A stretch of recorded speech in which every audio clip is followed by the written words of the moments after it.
El experimento científico. Incluso los niños muy pequeños realizan experimentos rudimentarios para aprender sobre el mundo y cómo funcionan las cosas. Un experimento es un procedimiento llevado a cabo para apoyar, refutar o validar una hipótesis.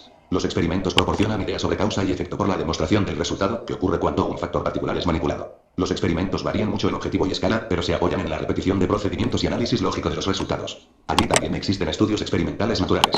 Un niño puede realizar experimentos básicos para comprender el efecto de la gravedad, mientras que los equipos de científicos pueden tomar años de investigación sistemática para avanzar en su comprensión de un fenómeno. Los experimentos y otros tipos de actividades prácticas son muy importantes para el aprendizaje de los alumnos en el aula de ciencias. Los experimentos pueden elevar los puntajes de las evaluaciones y ayudar a un estudiante a involucrarse más e interesarse en el material que está aprendiendo, especialmente cuando se usa con frecuencia. Los experimentos pueden variar desde comparación personal e informal natural, por ejemplo, probar una variedad de chocolates para encontrar uno favorito, hasta aquellos que son altamente controlados, por ejemplo, pruebas que requieren aparatos complejos que sean supervisados por muchos científicos que esperan descubrir información sobre partículas subatómicas. Los usos de los experimentos varían considerablemente entre las ciencias naturales y humanas.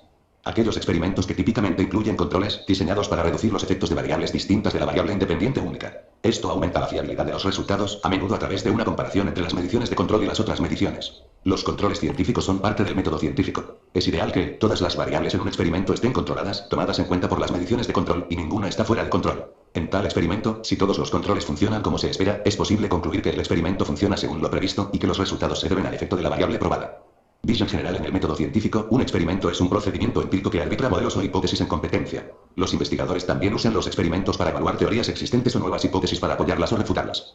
Un experimento generalmente evalúa una hipótesis, que es una expectativa sobre cómo funciona un proceso o fenómeno en particular. Sin embargo, un experimento también puede tener como objetivo el responder a una pregunta de que sí, sin una expectativa específica sobre lo que revela el experimento, o para confirmar resultados previos. Si en el experimento se llevan a cabo los cuidados necesarios, los resultados generalmente respaldan o refutan la hipótesis. Según algunas filosofías de la ciencia, un experimento nunca puede probar una hipótesis, solo puede añadir apoyo. Por otro lado, un experimento que proporciona un contraejemplo puede refutar una teoría o hipótesis, pero una teoría siempre puede salvarse mediante modificaciones ad hoc apropiadas a expensas de la simplicidad. Un experimento también debe controlar los posibles factores de confusión, cualquier factor que estropee la precisión o la repetición del experimento o la capacidad de interpretar los resultados. La confusión se elimina comúnmente mediante controles científicos y /o en experimentos aleatorios, mediante una asignación aleatoria.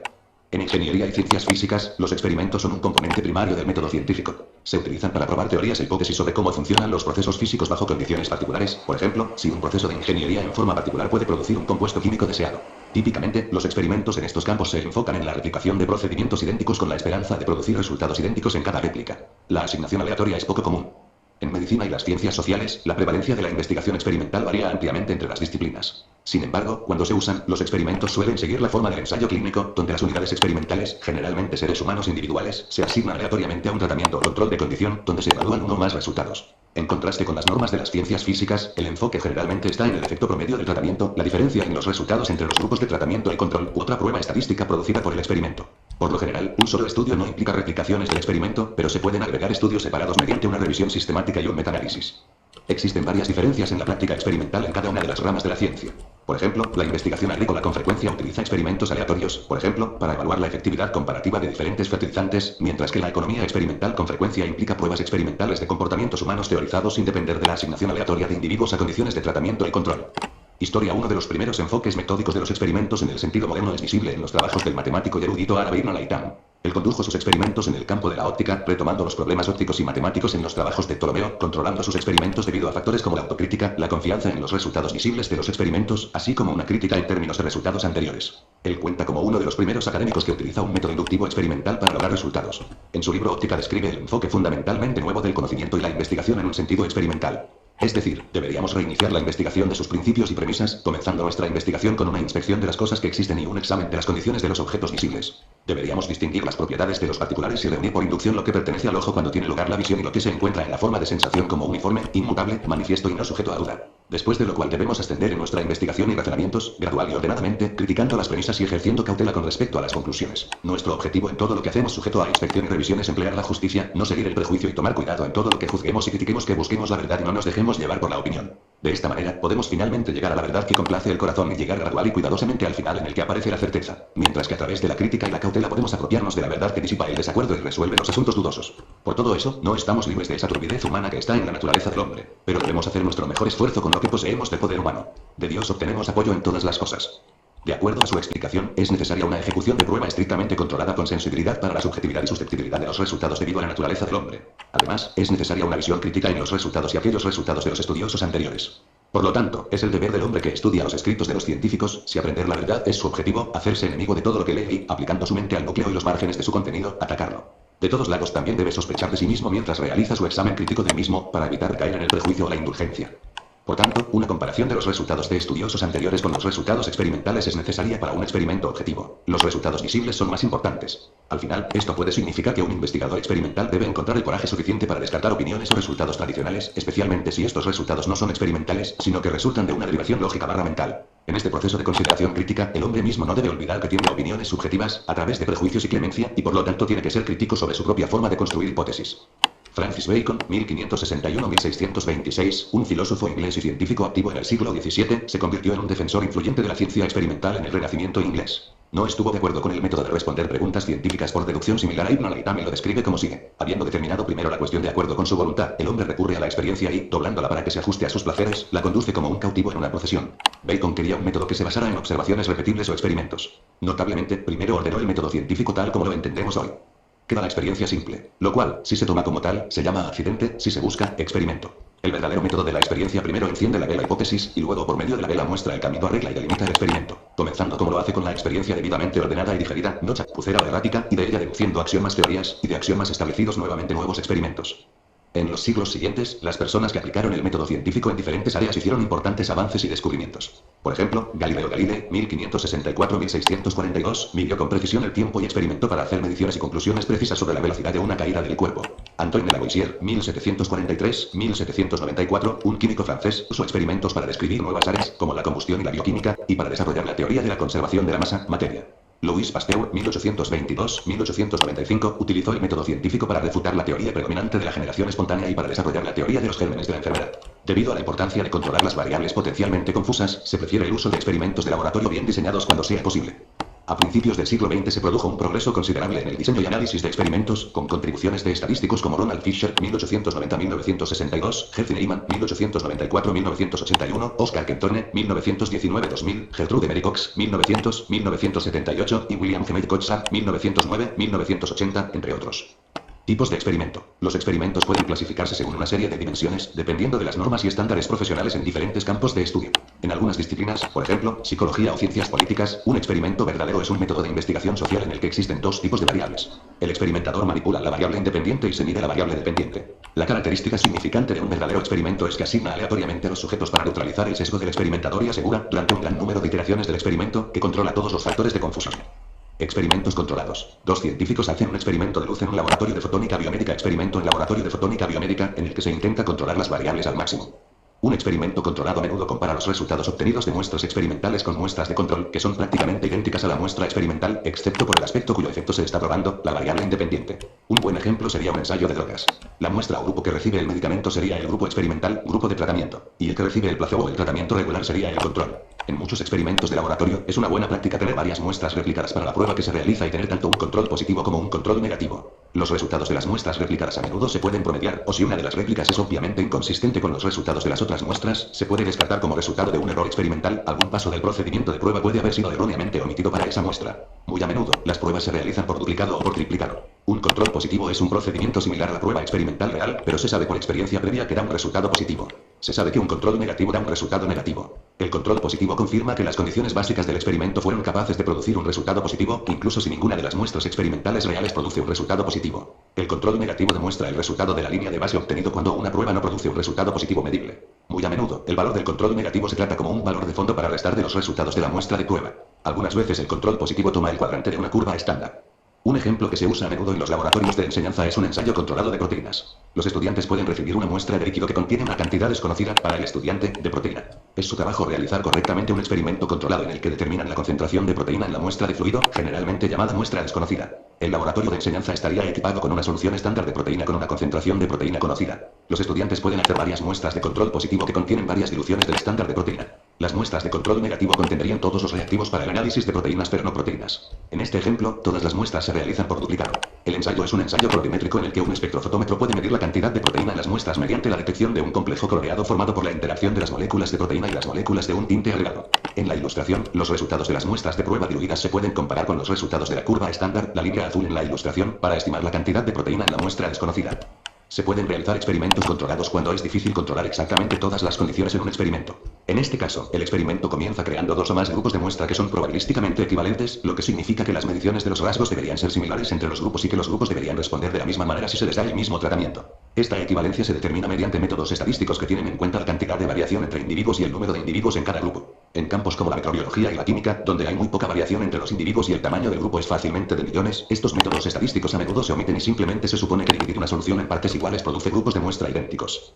Una vez que se han formado grupos equivalentes, el experimentador trata de tratarlos de manera idéntica, excepto por la única variable que desea aislar. La experimentación en humanos requiere salvaguardas especiales contra variables externas como el efecto placebo. Tales experimentos son generalmente ciego doble, lo que significa que ni el voluntario ni el investigador saben qué individuos están en el grupo de control o en el grupo experimental hasta que se hayan recopilado todos los datos. Esto asegura que cualquier efecto sobre el voluntario se deba al tratamiento en sí mismo y no sea una respuesta al conocimiento de que está siendo tratado. En experimentos en humanos, los investigadores pueden dar a un sujeto, persona, una estimulación a la que responde el sujeto. El objetivo del experimento es medir la respuesta al estímulo mediante un método de prueba. En el diseño de experimentos, se aplican dos o más tratamientos para estimar la diferencia entre las respuestas medias para los tratamientos. Por ejemplo, un experimento para hornear pan podría estimar la diferencia en las respuestas asociadas con variables cuantitativas, como la relación de agua-harina, y con variables cualitativas, como las cepas de levadura. La experimentación es el paso en el método científico que ayuda a las personas a decidir entre dos o más explicaciones o hipótesis en competencia. Estas hipótesis sugieren razones para explicar un fenómeno o predecir los resultados de una acción. Un ejemplo podría ser la hipótesis de que si suelto esta pelota, se caerá al suelo. Esta sugerencia puede probarse llevando a cabo el experimento de soltar la pelota y observando los resultados. Formalmente, una hipótesis se compara con su hipótesis opuesta o nula: si libero esta bola, no caerá al suelo. La hipótesis nula es que no hay explicación o poder predictivo del fenómeno a través del razonamiento que se está investigando. Una vez que se definen las hipótesis, se puede realizar un experimento y analizar los resultados para confirmar, refutar o definir la precisión de las hipótesis. Los experimentos también pueden diseñarse para estimar los efectos indirectos en las unidades cercanas no tratadas. Experimentos naturales. El término experimento generalmente implica un experimento controlado, pero a veces los experimentos controlados son prohibitivamente difíciles o imposibles. En este caso, los investigadores recurren a experimentos naturales o cuasi experimentos. Los experimentos naturales se basan únicamente en observaciones de las variables del sistema en estudio, en lugar de la manipulación de una o algunas variables como ocurre en los experimentos controlados. En la medida de lo posible, intentan recopilar datos para el sistema de tal manera que se pueda determinar la contribución de todas las variables, y donde los efectos de la variación en ciertas variables permanezcan aproximadamente constantes para que se puedan discernir los efectos de otras variables. El grado en que esto es posible depende de la correlación observada entre las variables explicativas en los datos observados. Cuando estas variables no están bien correlacionadas, los experimentos naturales pueden acercarse al poder de los experimentos controlados. Por lo general, sin embargo, existe cierta correlación entre estas variables, lo que reduce la confiabilidad de los experimentos naturales en relación con lo que podría concluirse si se realizara un experimento controlado. Además, debido a que los experimentos naturales generalmente tienen lugar en entornos no controlados, las variables de fuentes no detectadas no se miden ni se mantienen constantes, y esto puede producir correlaciones ilusorias en las variables en estudio. Gran parte de la investigación en varias disciplinas científicas, incluyendo economía, ciencias políticas, geología, paleontología, ecología, meteorología y astronomía, se basa en cuasi experimentos. Por ejemplo, en astronomía es claramente imposible, al probar la hipótesis las estrellas son nubes de hidrógeno colapsadas, comenzar con una nube gigante de hidrógeno, y luego realizar el experimento de esperar unos miles de millones de años para que forme una estrella. Sin embargo, al observar varias nubes de hidrógeno en varios estados de colapso y otras implicaciones de la hipótesis, por ejemplo, la presencia de varias emisiones espectrales de la luz de las estrellas, podemos recopilar los datos que necesitamos para respaldar la hipótesis.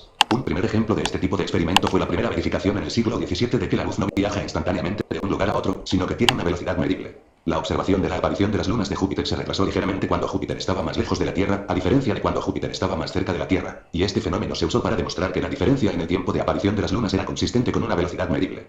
Experimentos de campo. Los experimentos de campo se denominan así para distinguirlos de los experimentos de laboratorio, que imponen el control científico al probar una hipótesis en el entorno artificial y altamente controlado de un laboratorio. A menudo utilizados en las ciencias sociales, y especialmente en los análisis económicos de las intervenciones educativas y de salud, los experimentos de campo tienen la ventaja de que los resultados se observan en un entorno natural y no en un entorno de laboratorio artificial. Por esta razón, los experimentos de campo a veces se consideran de mayor validez externa que los experimentos de laboratorio. Sin embargo, al igual que los experimentos naturales, los experimentos de campo tienen la posibilidad de contaminación. Las condiciones experimentales se pueden controlar con más precisión y certeza en el laboratorio. Sin embargo, algunos fenómenos, por ejemplo, la participación electoral en una elección, no pueden estudiarse fácilmente en un laboratorio. Contraste con estudio observacional. El modelo de caja negra para observación, entrada y salida son observables. Cuando hay una retroalimentación con el control de algún observador, como se ilustra, la observación también es un experimento.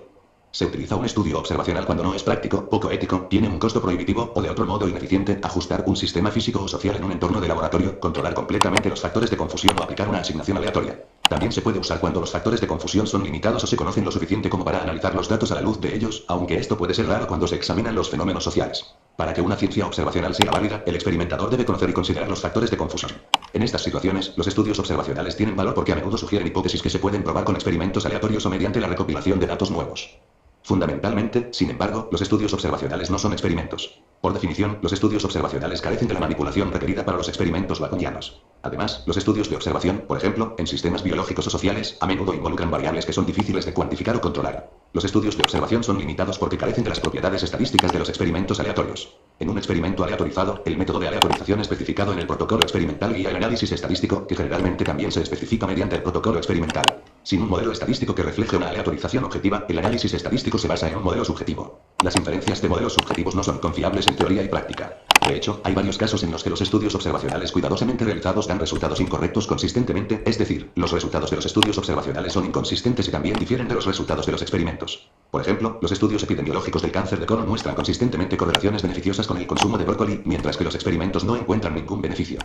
Un problema particular con los estudios observacionales que involucran sujetos humanos es la gran dificultad para lograr comparaciones justas entre los tratamientos o exposiciones, porque tales estudios son propensos al sesgo de selección, y los grupos que reciben diferentes tratamientos, exposiciones, pueden diferir mucho según sus covariables, edad, altura, peso, medicamentos, ejercicio, estado nutricional, etnia, historial médico familiar, etc. En contraste, la aleatorización implica que para cada covariable, se espera que la media para cada grupo sea la misma. Para cualquier ensayo aleatorizado, se espera alguna variación de la media, por supuesto, pero la aleatorización garantiza que los grupos experimentales tengan valores medios cercanos, debido al teorema del límite central y la desigualdad de Markov. Con una aleatorización inadecuada a un tamaño de muestra bajo, la variación sistemática en las covariables entre los grupos de tratamiento o grupos de exposición dificulta la separación del efecto del tratamiento-exposición de los efectos de las otras covariables, la mayoría de los cuales no se han medido. Los modelos matemáticos utilizados para analizar dichos datos deben considerar cada covariable diferente si se mide, y los resultados no son significativos si una covariable no se aleatoriza ni se incluye en el modelo. Para evitar condiciones que hacen que un experimento sea mucho menos útil, los médicos que realizan ensayos médicos, digamos para la aprobación de la Administración de Drogas y Alimentos de los Estados Unidos, cuantifican y aleatorizan las covariables que se pueden identificar. Los investigadores intentan reducir los sesgos de los estudios observacionales con métodos estadísticos complicados, como los métodos de correspondencia de puntaje de propensión, que requieren grandes poblaciones de sujetos e información extensa sobre las covariables. Los resultados también se cuantifican cuando es posible: densidad ósea, la cantidad de alguna célula o sustancia en la sangre, fuerza física o resistencia, etc., y no se basan en la opinión de un sujeto o de un observador profesional. De esta manera, el diseño de un estudio observacional puede hacer que los resultados sean más objetivos y, por lo tanto, más convincentes. Ética al colocar la distribución de la S, variable S, independiente S, bajo el control del investigador. Un experimento, particularmente cuando involucra sujetos humanos, introduce posibles consideraciones éticas, como equilibrar el beneficio y el daño, distribuyendo de manera justa las intervenciones, por ejemplo, tratamientos para una enfermedad, y consentimiento informado. Por ejemplo, en psicología o atención médica, no es ético proporcionar un tratamiento deficiente a los pacientes. Por lo tanto, se supone que las juntas de revisión ética suspenderán los ensayos clínicos y otros experimentos a menos que se cree que un nuevo tratamiento ofrezca beneficios tan buenos como las mejores prácticas actuales. También es generalmente poco ético, y a menudo ilegal, realizar experimentos aleatorios sobre los efectos de tratamientos deficientes o de calidad inferior, como los efectos de ingerir arsénico en la salud humana. Para comprender los efectos de tales exposiciones, los científicos a veces usan estudios observacionales para comprender los efectos de esos factores. Aun cuando la investigación experimental no involucra directamente a seres humanos, puede presentar preocupaciones éticas. Por ejemplo, los experimentos con bombas nucleares realizados por el Proyecto Manhattan implicaron el uso de reacciones nucleares para dañar a los seres humanos, incluso aunque los experimentos no involucraron directamente a ningún sujeto humano.